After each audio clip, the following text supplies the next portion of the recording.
Hello students, my name is Devojit Shah and welcome to my YouTube channel Laws of Physics।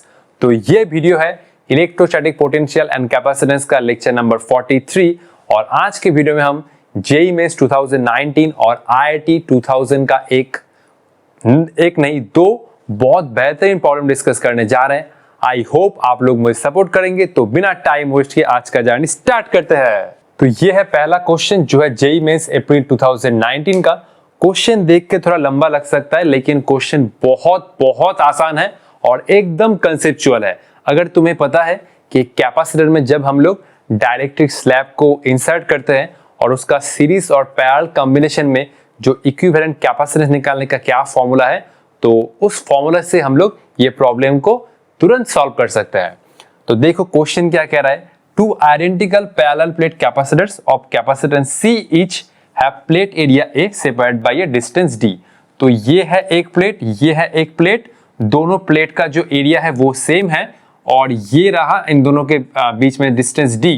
तो initially क्या था, initially ये था एक कैपेसिटर, ये है एक कैपेसिटर, दोनों के ये दोनों प्लेट के बीच में सेपरेशन D और ये दोनों प्लेट के बीच में सेपरेशन D।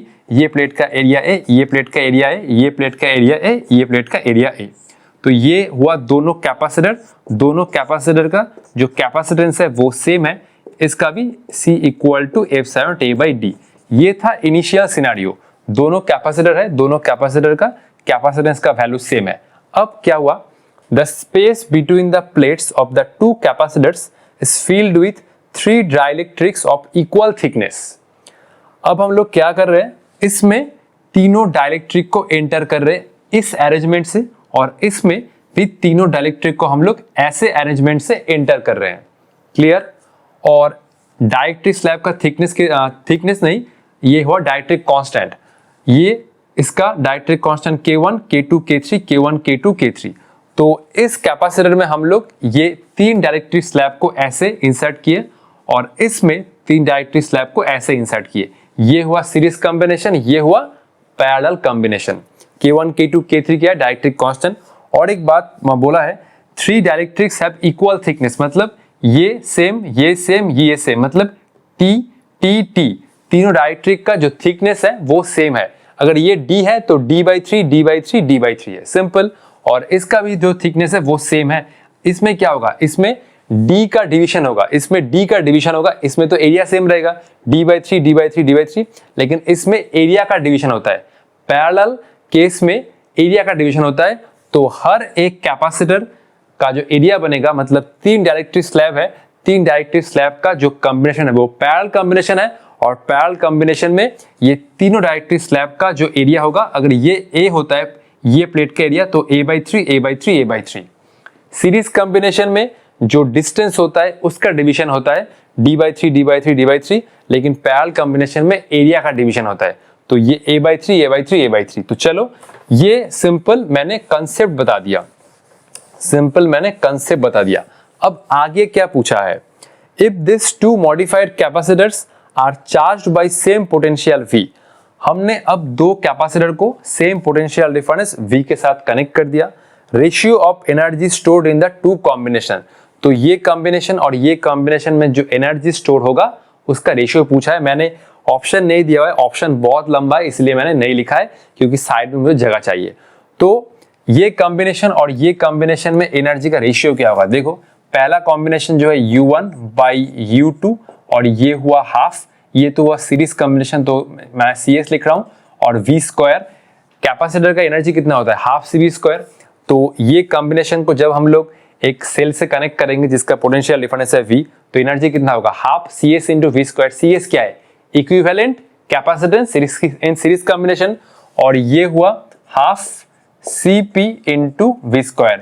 ये कॉम्बिनेशन का एनर्जी है U2, तो CP कितना बना, CP हुआ equivalent capacitance in parallel combination. तो देखो ये हुआ एक्चुअली, ये हुआ 1/2, ये हुआ CS × V² और ये हुआ हाफ, ये हुआ CP × V²। हाफ से हाफ गया, V² से V² गया, ये हुआ CS/CP। तो एक्चुअली एनर्जी का रेशियो तो पूछा है, लेकिन वो रेशियो हो जाएगा सिंपल, ये दोनों कॉम्बिनेशन में जो इक्विवेलेंट कैपेसिटेंस होगा उन दोनों का रेशियो। तो चलो करते हैं। तो इसमें क्या होगा, इसमें सिर्फ एरिया का डिवीजन नहीं होगा, थिकनेस का डिवीजन होगा, क्योंकि देखो ये अगर d है, तीनों डायरेक्टली स्लैब का जो थिकनेस है वो इक्वल है, तो ये कितना हुआ, ये हुआ d/3, ये भी हुआ d/3 और ये भी हुआ d/3। तो इस कॉम्बिनेशन का आओ निकालते हैं इक्विवेलेंट कैपेसिटेंस। सीरीज कॉम्बिनेशन में कितना होता है, CS इक्वल टू ये होता है एप्सिलॉन नॉट बाई A, और ये फॉर्मूला एक्चुअली होता है T1 बाई K1, और ये हुआ T2 बाई K2, और ये हुआ T3 by K3। T1 T2 T3 क्या है, इन जनरल थिकनेस है। मान लो इसका T1 T2 T3, लेकिन इस केस में तीनों स्लैब का जो थिकनेस है वो सेम है, तो मैं साइड में लिख रहा हूं, ये हुआ एक्चुअली T1 और ये हुआ T2 और ये हुआ T3 और ये बना d/3। तीनों स्लैब का जो थिकनेस है वो इक्वल है, तो मैं एप्सिलॉन नॉट A लिख रहा हूं, और ये मैं T1 T2 T3 को अब d/3 लिख सकता हूं, तो ये हुआ d/3 K1 और ये हुआ d/3 K2 और ये हुआ d/3 K3। इसलिए मैं कहता हूं सीरीज कॉम्बिनेशन में थिकनेस को हम लोग डिवाइड करते हैं, तो थिकनेस इक्वल है d/3 d/3 d/3। ये हुआ एक्चुअली जनरल एक्सप्रेशन। तो इस केस में तीनों स्लैब का जो थिकनेस है वो सेम है, तो इसलिए मैं एप्सिलॉन नॉट A को इधर लिखूंगा और ये d/3 को कॉमन लूंगा, ये हुआ 1/K1, ये हुआ 1/K2 और ये हुआ 1/K3। तो ये 3 को मैं ऊपर भेज रहा हूं, ये हुआ 3 epsilon naught A divide by D, और इसको मैं अगर LCM करूंगा तो ये हुआ K1 K2 K3, और इस टर्म में आएगा ये हुआ K2 K3, यहाँ पर आएगा K2 एब्सेंट, K2 प्रेजेंट है, तो ये आया K1 K3, और K3 है तो ये हुआ K1 into K2। तो ये हुआ सीरीज कॉम्बिनेशन का इक्विवेलेंट कैपेसिटेंस। तो इसको मैं अभी इरेज करूंगा और पैरेलल का निकालूंगा। CS तो निकल के आ गया, तो इसको मैं अभी इरेज करूंगा और क्या पैरेलल का निकालूंगा। तो ये मैं इरेज कर रहा हूं, चलो 1 2 3 4 5। अच्छा, इसको मैं क्वेश्चन को अभी इरेज कर रहा हूं, क्वेश्चन का कोई जरूरत नहीं है, क्वेश्चन को तो मैं इरेज कर ही सकता हूं। छाप लो फटाफट। तो बेसिकली एनर्जी का रेशियो पूछा था, एनर्जी का रेशियो जो होगा वही होगा इक्विवेलेंट कैपेसिटेंस का रेशियो। तो ये CS कितना निकल गया, अच्छा CS को मैं देखो यहाँ पर लिख सकता हूँ 3 एप्सिलॉन नॉट A। ये जो K1 K2 K3 है इसको ऊपर भेज दो, ये हुआ K1, ये हुआ K2, ये हुआ K3, और ये नीचे आया D, ये हुआ K1 K2, ये हुआ K2 K3 और ये हुआ K1 K3, दोनों का कॉम्बिनेशन हुआ। तो इसको मैं साइड में लिखूंगा, ये हुआ CS equal to 3 epsilon naught A by D, 3 epsilon naught A by D, K1 K2 K3, साथ में हुआ K1 K2 K3, और ये हुआ K1 K2, ये हुआ K2 K3 और ये हुआ K1 K3। तो ये हुआ इस कॉम्बिनेशन का इक्विवेलेंट कैपेसिटेंस। तो आओ इसको करते हैं। तो 1 2 3 इसको मैं कर रहा हूं। एक्चुअली देखो पैरेलल कॉम्बिनेशन का जो फॉर्मूला होता है वो कितना होता है, CP इक्वल टू ये होता है एप्सिलॉन नॉट, ये हुआ D और ये हुआ K1 A1, ये हुआ K2 A2 और ये हुआ K3 A3। जब एरिया इक्वल डिवाइड ना हो, लेकिन इस केस में तीनों स्लैब का जो थिकनेस है वो सेम है, इसलिए तीनों स्लैब का जो एरिया डिवीजन होगा वो सेम होगा। अगर टोटल एरिया A है तो A/3 A/3 A/3 तीनों प्लेट का एरिया सेम होगा। तो इसलिए मैंने यहाँ पर लिखूंगा A1 इक्वल टू A2 और ये हुआ A3 and that is equal to A/3। तो मैं A/3 को कॉमन लूंगा, ये हुआ एप्सिलॉन नॉट A/D, तीनों का एरिया सेम है, चलो लिखे लेता हूँ। K1 ये हुआ A/3, K2 ये हुआ A/3 और ये हुआ K3 और ये हुआ A/3। तीनों स्लैब के बीच में एरिया इक्वल डिवाइड हो रहा है। ये तो हुआ जनरल फॉर्मूला, और इस केस में गिवन है कि तीनों स्लैब का थिकनेस इक्वल था। तो मैं A/3 को कॉमन लूंगा, ये हुआ एप्सिलॉन नॉट A और ये हुआ 3D और ये हुआ K1 प्लस K2 और ये हुआ K3। Epsilon not A/3D K1 plus K2 plus K3। तीनों स्लैब के बीच में एरिया का डिवीजन हुआ। अब मुझे क्या निकालना है, CS by CP। तो ये हुआ energy in first combination divide by energy in second combination, ये हुआ CS by CP। इसको लिखो और इसको उल्टा कर दो, CP 1 by CP है तो उसको उल्टा कर दो, तो ये हुआ 3 epsilon naught A by D, ये हुआ K1 K2 K3, ये हुआ K1 K2 K2 K3 और ये हुआ K1 K3। क्लियर? और इसको मैं अब इरेज करूंगा ये तो, और इसको 1 by CP मतलब CP जो आया इसको उल्टा करके लिख दो, इनटू उल्टा करोगे ना, उल्टा करके लिख दो, CP नीचे है उल्टा करके लिख दो, तो ये हुआ 3D, नीचे वाला टर्म ऊपर गया और ऊपर का टर्म नीचे आया, तो ये हुआ एप्सिलॉन नॉट A और ये हुआ K1 plus K2 plus K3, ये हुआ K1 plus K2 plus K3। ये कितना हुआ, D से D गया, 9 तो रहेगा, एप्सिलॉन नॉट से एप्सिलॉन गया, A से A गया, तो ये हुआ 3 इंटू 3 9, ये हुआ 9, ये हुआ K1 K2 K3 और ये नीचे हुआ K1 plus K2 plus K3 और इसके साथ ये वाला टर्म फ्री में मिल गया, K1 K2 K2 K3 और ये हुआ भाई K1 K3।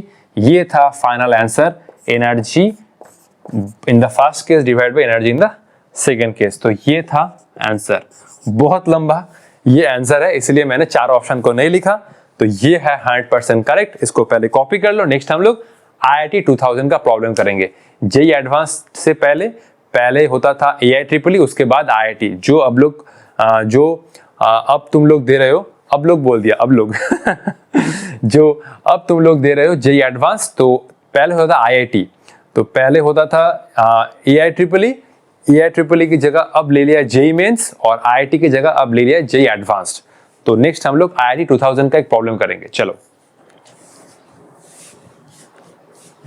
तो ये है IIT 2000 का एक बहुत बेहतरीन प्रॉब्लम। मैंने जब इस प्रॉब्लम का सॉल्यूशन करना स्टार्ट किया तो मैंने गलत तरीके से स्टार्ट किया था, और जब मैंने बुक में देखा तो मैंने सोचा कि ये प्रॉब्लम का सॉल्यूशन है वो शायद गलत है, और मेरा ये अप्रोच भी गलत था कि मैंने खुद तो गलत किया, और मैंने जब बुक में देखा तो सोचा कि इस प्रॉब्लम का सॉल्यूशन है वो रॉन्ग है ना, प्रॉब्लम का सॉल्यूशन करेक्ट था, मेरा अप्रोच ही गलत था। मैं तुमसे पूछूंगा, तुम बोलना कि वो अप्रोच क्या होगा। मुझे पहले क्वेश्चन रीड करने दो, मैं तुमको पूछूंगा। तो ये है एक arrangement K1 K2 K3, 3 डायरेक्ट्रिक slab है, देख सकते हो। क्वेश्चन पढ़ो, क्योंकि क्वेश्चन रीड करने का कैपेबिलिटी भी तुम्हें इंक्रीज करना है। मैं सिंपल डायग्राम लेके आ सकता था, लेकिन एग्जाम में तुम्हें क्वेश्चन को बहुत ध्यान से पढ़ना होगा, क्वेश्चन क्या कहना चाह रहा है। A parallel plate capacitor of area A, plate separation D and capacitance C is filled with 3 dielectric materials K1, K2, K3। पहले ये है, दोनों प्लेट सेपरेशन है D, पहले ये सब नहीं था, सिंपल वैक्यूम था। तो कितना बनता है कैपेसिटेंस, F7A/D। अब हमने ये वैक्यूम की जगह तीनों डायरेक्ट्रिक स्लैब प्लेस किया है। ये एक्चुअल बाउंड्री नहीं है, ये एक्चुअली ये दो डायरेक्ट्रिक का बाउंड्री है, K1, K2, K3। ये है D और ये है D/2। अब क्वेश्चन ये पूछा है, if a single dielectric material to have the same capacitance C in this capacitor then is dielectric constant K। English पढ़ के कुछ समझ में नहीं आया तो सिंपल इसका जो मीनिंग है, अगर हम ये तीनों डायरेक्ट्रिक हटा के एक सिंगल स्लैब लेके आए, जिसका ये हम क्या करने जा रहे हैं, तीनों डायरेक्ट्रिक स्लैब को हटा रहे हैं और एक डायरेक्ट्रिक स्लैब को इंसर्ट कर रहे हैं जिसका डायरेक्ट्रिक कांस्टेंट है K, और इसका जो थिकनेस है वो प्लेट के जो सेपरेशन है उसका इक्वल है। तो सिंपल हम लोग ये सब हटाओ और एक डायरेक्ट्रिक स्लैब को बैठाओ जिसका डायरेक्ट्रिक कांस्टेंट है K, ये थिकनेस है D। तो सिंपल K का एक्सप्रेशन निकालो, किसके टर्म में, K1, K2, K3 के टर्म में। मैंने चारों ऑप्शन नहीं दिया, बहुत लंबा हो जाता, ठीक है, फिर से इरेज करना पड़ता। तो सिंपल तुम्हें K निकालना है K1, K2, K3 के टर्म में, ना तुम A यूज कर सकते हो, D यूज कर सकते हो, मतलब फाइनल एक्सप्रेशन में, क्योंकि फाइनल एक्सप्रेशन में K को तुम्हें in terms of K1, K2, K3 ही लिखना होगा। तो चलो स्टार्ट करते हैं एक बार, ठीक है। देखो इसको स्टार्ट करने का क्या तरीका है। अब तुम्हें मैं वो अप्रोच पूछूंगा, ये दोनों डायरेक्टरी स्लैब को ध्यान से देखो, K1 K2 को। बोल सकते हो कि ये दोनों स्लैब सीरीज कॉम्बिनेशन में है या पैरेलल कॉम्बिनेशन में। 5 सेकेंड दे रहा हूं, सोचो ये दोनों स्लैब सीरीज कॉम्बिनेशन में है या पैरेलल कॉम्बिनेशन में। 1 2 3 4 5। मोस्ट ऑफ द स्टूडेंट यही सोच रहे हैं कि ये दोनों पैरेलल कॉम्बिनेशन में है। गलत, गलत। क्यों? देखो क्यों है गलत अप्रोच, देखो पहले ही बोल रहा हूं, ठीक है। देखो ये हुआ बाउंड्री, डायरेक्टरी स्लैब में इलेक्ट्रिक फील्ड कितना बनता है, E0/K। तो E0 बना इसमें, एक्चुअली ये हुआ, ठीक है। तो ये हुआ इलेक्ट्रिक फील्ड इस डायरेक्शन में, ये हुआ E0 ये हुआ K1, और इसमें इलेक्ट्रिक फील्ड हुआ, इसमें इलेक्ट्रिक फील्ड हुआ E0/K2। मैंने मान लो यहाँ पर बैटरी कनेक्ट किया, इसका पॉजिटिव टर्मिनल यहाँ है और इसका जो नेगेटिव टर्मिनल है वो इससे कनेक्टेड है। तो इलेक्ट्रिक फील्ड होगा इस डायरेक्शन में, इस स्लैब में इलेक्ट्रिक फील्ड हुआ E0/K1 और इस स्लैब में हुआ E0/K2। ये सेपरेशन कितना है, ये सेपरेशन हुआ D/2। डेल्टा V का क्या फॉर्मूला होता है, E इंटू D। D/2 तुम जा रहे हो, D/2 तुम ऊपर से जा रहे हो, तो इसमें कितना पोटेंशियल हुआ, डेल्टा V1।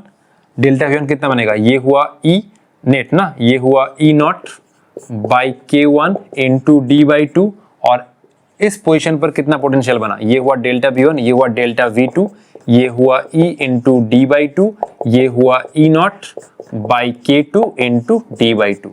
तो ये तो एक ही लाइन है ना, ये तो एक ही लाइन है, और इस एंड पर पोटेंशियल डेल्टा V1 और इस एंड पर पोटेंशियल डेल्टा V2।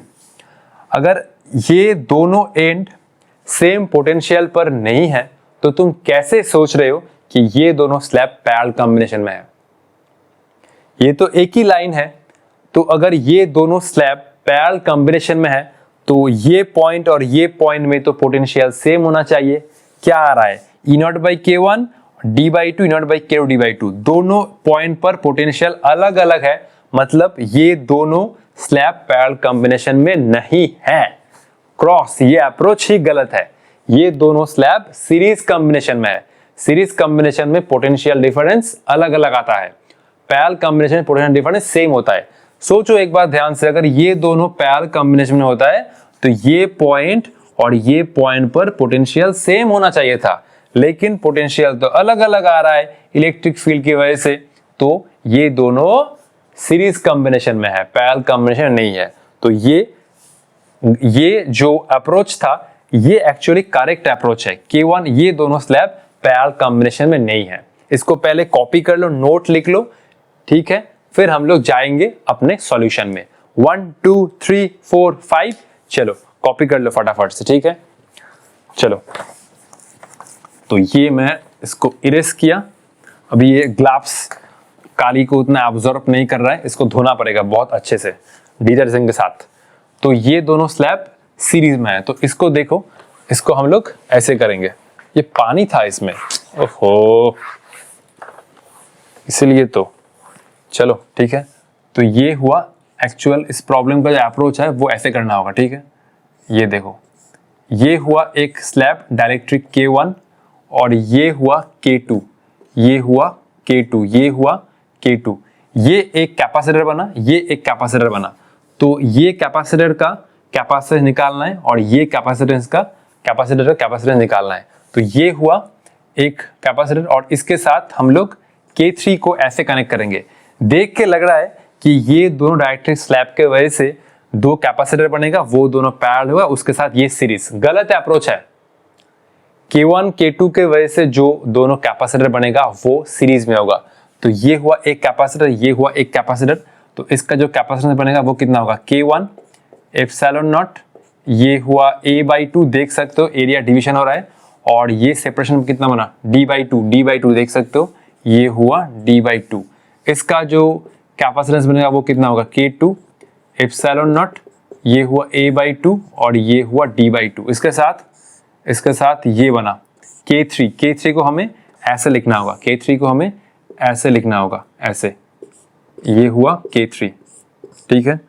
ये हुआ इस प्रॉब्लम का सॉल्यूशन ये हो जाएगा K3 एप्सिलॉन नॉट, ये हुआ A/2 और ये हुआ D/2, A/2 D/2, ठीक है, एरिया डिवीजन हुआ, ये हुआ K3 एप्सिलॉन नॉट A/2 और ये हुआ D/2।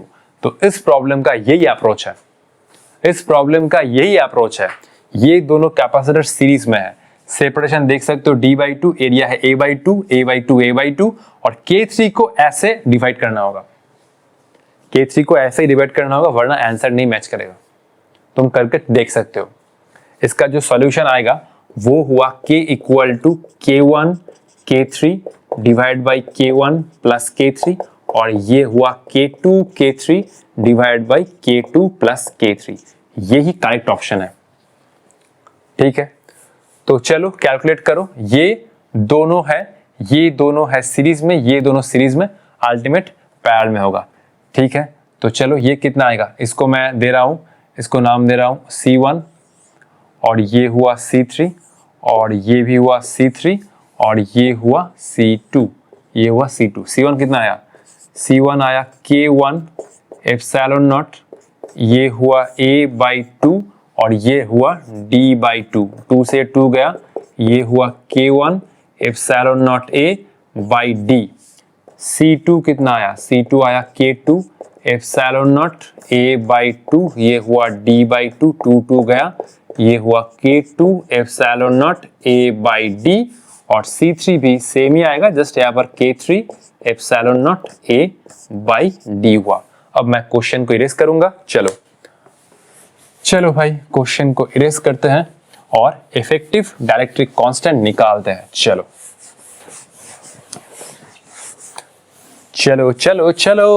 अभी घर जाने का टाइम हो गया, छुट्टी। चलो फिर ये दोनों सीरीज में है तो फिर से ड्रॉ करो C1 C3, अगर सीरीज में है C1 और C3, C1 C3 सीरीज में है तो इक्विवेलेंट क्या निकलेगा, ये हुआ 1 बाई मैं C लिख रहा हूं तो ये हुआ, इसको मैं साइड में कर रहा हूं, ये हुआ 1 बाई C प्राइम जो हुआ 1 by C1 plus 1 by C3, ये हुआ 1 by C prime, 1 by C1 मतलब D by K1 epsilon naught A, ये हुआ D by K1 epsilon naught A और 1 बाई C3 मतलब इसका उल्टा, ये हुआ D divide by K3 epsilon not, ये हुआ D divide by K3 epsilon naught A, ये हुआ 1 बाई C प्राइम, ये हुआ D by epsilon naught A, ये हुआ 1 by K1 plus 1 by K3, ये हुआ 1 by C prime equal to D divide by epsilon naught A, ये हुआ K1 प्लस K3 और नीचे हुआ K1 K3 और ये हुआ C प्राइम इक्वल टू कितना हुआ, C प्राइम इक्वल टू हुआ जस्ट ये उल्टा कर दो epsilon naught A by D, ये हुआ K1 K3 उसके साथ K1 प्लस K3, ठीक है। अब ये दोनों भी सीरीज कॉम्बिनेशन में है तो इसको मैं लिखूंगा 1 by C double prime equal to 1 by C2 by 1 by C3। क्या ये प्रोसेस फिर से करूं, सेम ही तो आएगा, just K2 K3 K2 plus K3 आएगा, फिर से करने की कोई जरूरत नहीं है, थोड़ा तो ब्रेन यूज करो, ये देखो ये कितना आएगा 1 by C double prime equal to D, इसको उल्टा करो, ये हुआ D divide by K2 epsilon naught A और 1 बाई 3 थी, यहाँ से लिखो D divide by K3 epsilon naught A। मैं तो फिर से नहीं करूंगा, C डबल प्राइम आएगा, इसको देख के लिखो epsilon naught A by D, ये आया K2 K3 divide by K2 plus K3। अब क्या करना होगा, इसका इन दोनों का आया C प्राइम और इन दोनों का आया C डबल प्राइम, मतलब ये हुआ कुछ, ये हुआ एक कैपेसिटर और इसके साथ हुआ ये हुआ और एक कैपेसिटर, इसका C प्राइम और इसका C डबल प्राइम और ये दोनों आपस में पैरेलल कॉम्बिनेशन में है। तो नेट निकालो, कितना होता है भाई, नेट निकालो नेट। तो ये हुआ C नेट, ये आया C prime plus C double prime, ये दोनों ऐड करो तो ये टर्म तो कॉमन जाएगा ना, अगर ये दोनों ऐड कर रहे हो तो F7 और A by D कॉमन गया, तो अगर ये दोनों ऐड कर रहे हो, ये और ये पैरेलल कॉम्बिनेशन में है, तो अगर ये और ये ऐड कर रहे हो तो ये टर्म कॉमन जाएगा। ये हुआ C net equal to C prime plus C double prime, ये हुआ epsilon naught A by D। ये और ये ऐड कर रहे हो, ये टर्म कॉमन गया, ये हुआ K1 K3 divide by K1 plus K3, ये हुआ K2 K3 divide by K2 plus K3। अब क्वेश्चन क्या पूछा था, ये जो फिगर था हमारा, जो कॉम्बिनेशन था, ये हुआ K1, ये हुआ K2, ये हुआ K3 ना, ये हुआ K3। तो ये तीनों डायरेक्टरी स्लैब को हटा के हम क्या करना चाहते हैं, सिंपल एक डायरेक्टरी स्लैब को बैठाना चाहते हैं। तो ये तीनों को हटाओ, ये तीनों को हटा के हम एक डायरेक्टरी स्लैब रखना चाहते हैं। ये हुआ डायरेक्टरी कांस्टेंट K, ये हुआ D, जिसका कैपेसिटेंस बनेगा K epsilon A by D। तो इसके साथ ये इक्वेट कर दो, ये हो जाएगा K epsilon naught A by D। उन तीनों डायरेक्टरी स्लैब को हटा के हम एक स्लैब रखना चाहते हैं जिसका डायरेक्टरी कांस्टेंट होगा K। तो कैपेसिटेंस कितना बनेगा, K epsilon A by D। तो K निकालो in terms of K1 K3। चलो 1 2 3 ये मैं कर रहा हूँ इरेज। तो ये एप्सिलॉन गया, D गया, A गया, तो ये बना K इक्वल टू जो मैंने बोला था K1 K3 divide by K1 plus K3, ये हुआ K2 K3 और ये हुआ K2 प्लस K3। तो ये था पूरा अप्रोच, और इस टाइप का प्रॉब्लम फ्यूचर में नीट में आ सकता है और जेईई मेंस के लिए भी बहुत बहुत इंपॉर्टेंट है। आई होप आप लोगों को ये वीडियो बहुत पसंद आएगा, मैंने पूरा जान लगा दिया है। तो मिलते हैं किसी और वीडियो में, तब तक पढ़ाई करते रहो। All the best.